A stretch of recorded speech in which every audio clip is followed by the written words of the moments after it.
Are you looking for the best graphics cards under $300? In this video we will look at some of the 4 best graphics cards under $300 on the market.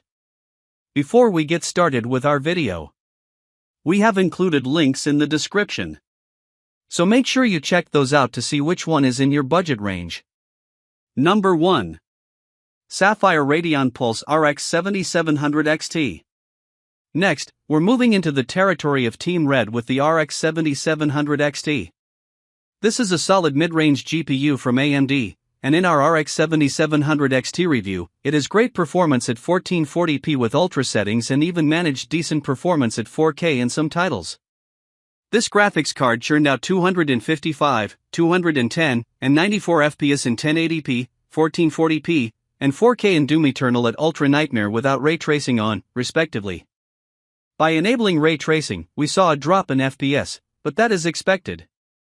However, in less optimized titles like Cyberpunk 2077, it resulted in 122, 79, and 36 FPS in the same resolutions as above. So, this card is capable of pushing 4K, but its performance depends on the optimization of the title, meaning you won't get consistent results. However, 1080p and 1440p seem to be the sweet spot for this GPU.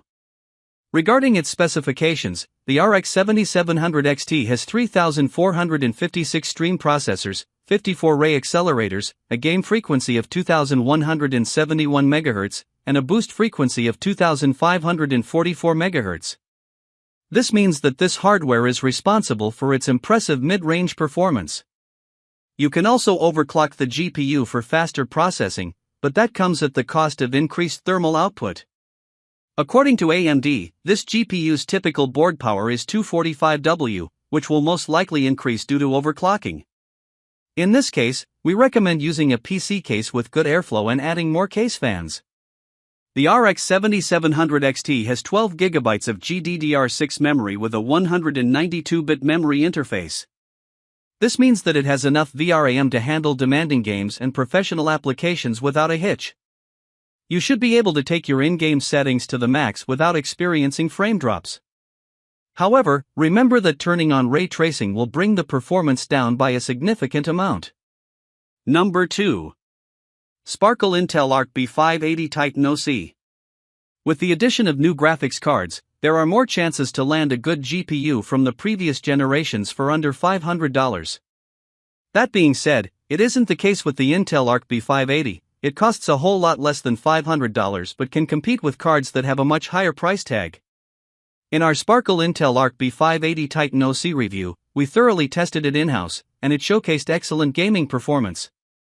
Cyberpunk 2077, a graphically demanding title, ran at 1080p and 1440p with 94 and 62 FPS, respectively, without enabling any AI upscaling technologies. Besides that, it was able to churn out 54 and 90 FPS at 4K in Shadow of the Tomb Raider and Doom Eternal, respectively. So, it is also capable of pushing 4K in some titles, but that depends on how well optimized it is, and in some, you can take it to the next level by turning on say SS2 and say FG.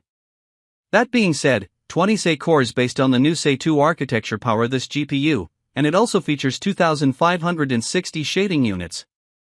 The cores have a base clock speed of 1700 MHz with a 190W TDP and a boost clock speed of 2740 MHz with 200W. However, the Sparkle variant we tested can be ramped up to run at 2800 MHz with a 210W TDP, but that is expected when you overclock a GPU. Overall, this is an excellent GPU that gets the job done with great results and comes with a GPU support stand that keeps it from sagging. The best part is that it costs $249 or $269 if you get the card that we reviewed. Regardless of the variant you get, you should experience smooth gaming. Number 3. Gigabyte Radeon RX 7600 XT OC. Our last pick is the AMD RX 7600 XT. We went with this GPU because, during our review, it had top-notch performance at 1080p and even managed to crunch numbers at 1440p in some titles. This GPU managed 91 and 67 FPS in Assassin's Creed Mirage at 1080p and 1440p, respectively. However, in Cyberpunk 2077, the FPS dropped to 86 and 5.3 and saw an even more dramatic decrease by 24 and 14 FPS with RT turned on at ultra settings. Looking at these results, we can see that 4K isn't the domain for this card, and understandably so, because it's an entry-level GPU. That said, it managed 221 and 158 FPS at 1080p and 1440p in more optimized titles like Doom Eternal. This means the likelihood of this GPU performing well increases with well-optimized games. Regarding its specifications, the RX 7700 XT has 2048 stream processors, 32 ray accelerators, a game frequency of 2470 MHz, and a boost frequency of 2755 MHz. What this means is that it has enough hardware to back its entry-level status and should be able to handle some demanding titles as well. According to AMD, this GPU's typical board power is 190W. This power draw is relatively efficient compared to higher-end GPUs, especially considering this is a next-gen GPU. This should also keep its temperature under control. The RX 7600 XT has 16 GB of GDDR6 memory with a 128-bit memory interface. It has more VRAM than the 7700 XT and the RTX 4060 Ti. With this additional VRAM, you should be able to turn up the in-game settings without worrying about memory limitations. It also has a memory speed of up to 18 gigabits per second, which should work well with the 128-bit interface to deliver smooth processing in games and productivity tasks. Number 4. MSI RTX 3070 Gaming X Trio. While you won't be able to get a mid-range card under $500 from the latest gen lineup, you can opt for one from the previous gen. We're talking about the RTX 3070, a GPU still going strong despite being around 4 years old. In our RTX 3070 review, we found it to be a great option for 1080p and 1440p gaming. To begin with, the RTX 3070 comes with 8GB GDDR6 VRAM, which is also found in the RTX 4060 Ti. This much VRAM is enough for most games, but only if you're playing them at 1080p. For 1440p, you may not be able to hit ultra settings in some games.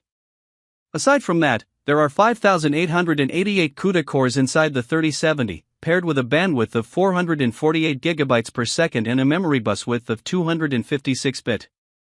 To learn how capable the RTX 3070 is, we decided to test it in Cyberpunk 2077.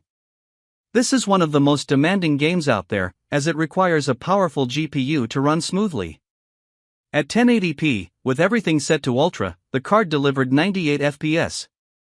We then switched the resolution to 1440p, and the card still achieved more than playable FPS, 62. However, the number dropped to 29 at 4K, which disappointed us, considering the card isn't meant for 4K gaming.